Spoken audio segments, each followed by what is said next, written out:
Hello kakabsat, it's Mamilot and Fam Vlog. Picnic day nga pala ng buong family kaya eto.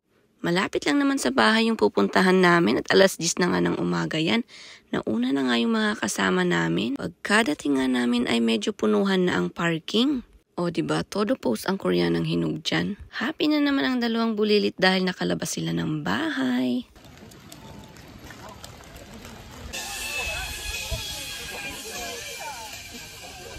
Nakaakyat na nga kami ng tuktok at eto nagsiset up na sila ng tent. At nung nakapag-ayos na kami ay eto syempre lafang time na.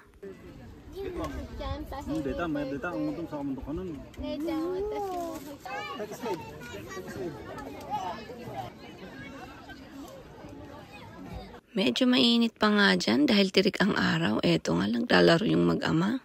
Si Kuya Gavin naman kasama ang tito niya. Aben. Sige, basahin.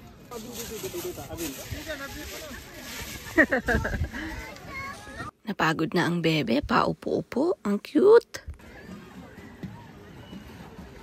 Dahil nainitan na ako, eto nga't bumili ako ng ice cream sa vending machine.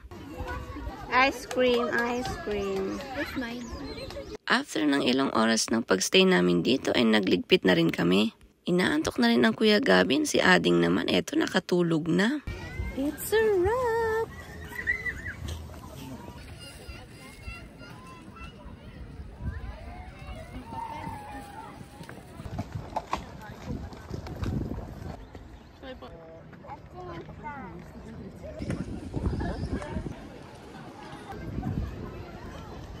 At ayan nga, pauwi na kami niyan kakabsat, gitata na ang mga first son.